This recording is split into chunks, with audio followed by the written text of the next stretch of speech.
Member for Saanich North and the Islands. Yeah, thank you, Mr. Speaker.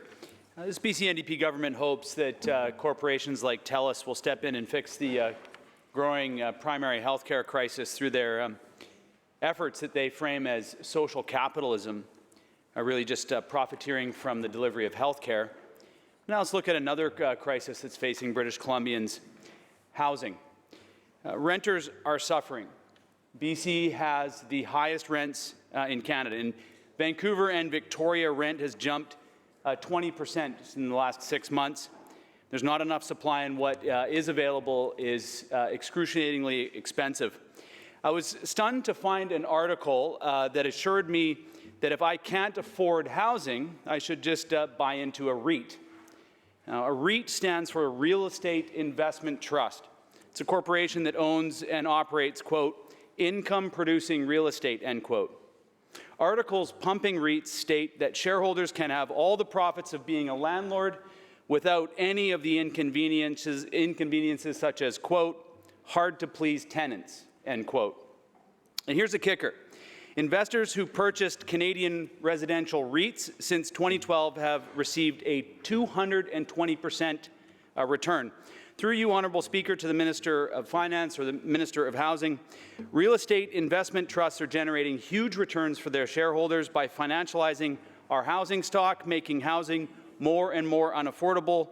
What is this government doing to remedy this problem? Attorney General. Thank you, Honourable Speaker.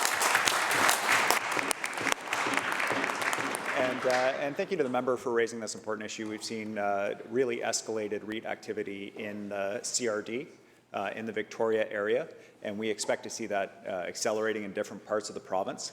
REITs have unfair tax benefits that other British Columbians don't enjoy when it comes to buying housing. These are tax benefits that are provided by the federal government. I've expressed my concern directly to the federal housing minister about this issue. He says that the federal government is going to be addressing that issue, and I encourage them to do it quickly.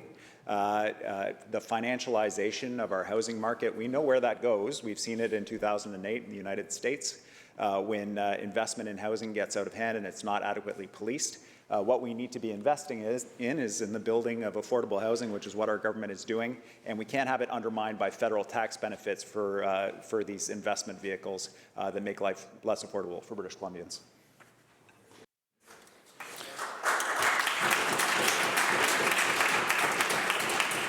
Member for Saanich North and the Islands, supplemental.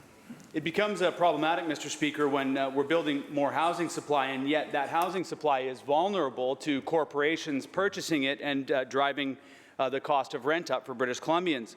Researchers at the University of Waterloo estimate that between 20 to 30% of Canada's rental apartment market is owned by institutional landlords, REITs. They own nearly 200,000 rental units countrywide.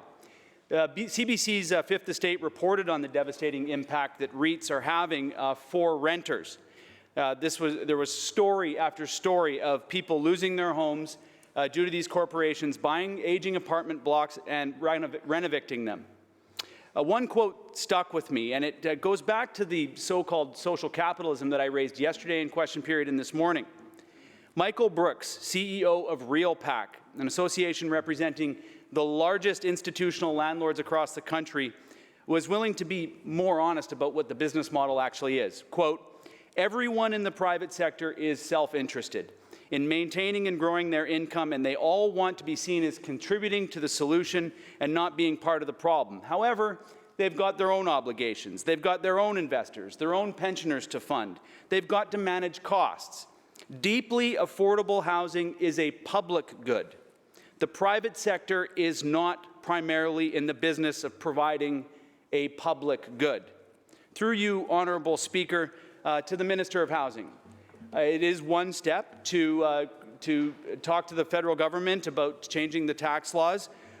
What is this provincial government doing with the authorities that we have to ensure that REITs, as the Minister said, do not continue to buy up rental blocks here in the Greater Victoria area, the Capital Region, the Lower Mainland, and across British Columbia? Minister of Housing.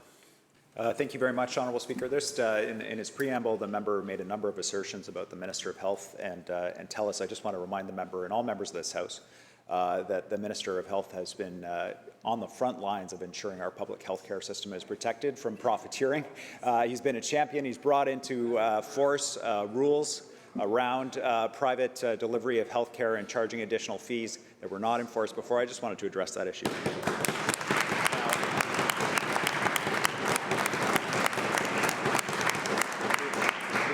I couldn't agree more with the member's concern about speculation, financialization of our housing market, and it also complicates our job at the provincial level when we're looking at partnering.